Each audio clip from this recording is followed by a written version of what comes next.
The year is 1995 and the governor of the Central Bank of Nigeria picks up the phone. He calls major banks from around the world and a man named Nelson Sakaguchi answers his call. This man is the director at Brazil's Banco Noroeste based in São Paulo, Brazil, and he listens to what the man on the phone has to say.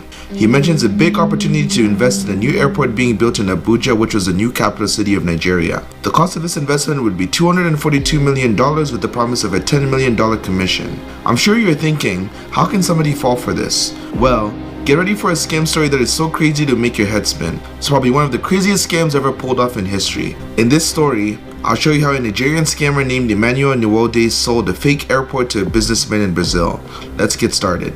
Welcome to another episode of the Untold Tales of Africa. Emmanuel Nwude's scamming journey started in 1988 when he approached Nigerian businessman Mr. Ibegor with the proposition to help him secure a contract under the Omenka military government at the time. He told Ibegor that they would sign a contract to build an airport runway for $8 million even though they had no intention of doing so. During this same time period, Nwude was already engaged in another advanced free fraud scheme where he falsely represented himself as an agent for Nigerian Airways.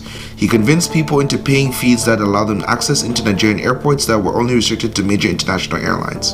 When Nwude found out that Nigerian Airlines wanted to establish new routes, his plan became clear. As an acting airport director, he decided to sell a non-existent airport to Nigerian Airways.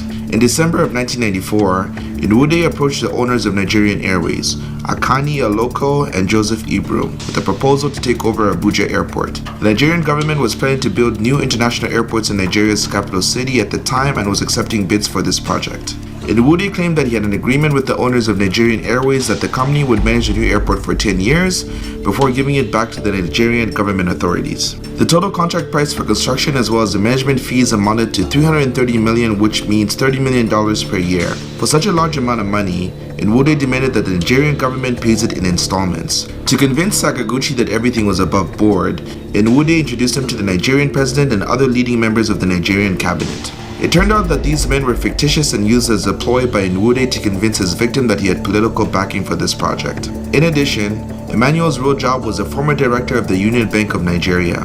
His profession gave him background, access, knowledge, and documentation that he would use to execute his scam. Nwude also convinced Sakaguchi that they would share profit from the commissions on the construction projects if their bid won. But after they got $30 million as his initial installment, the Nigerian went silent and stopped returning any calls from his Brazilian partner.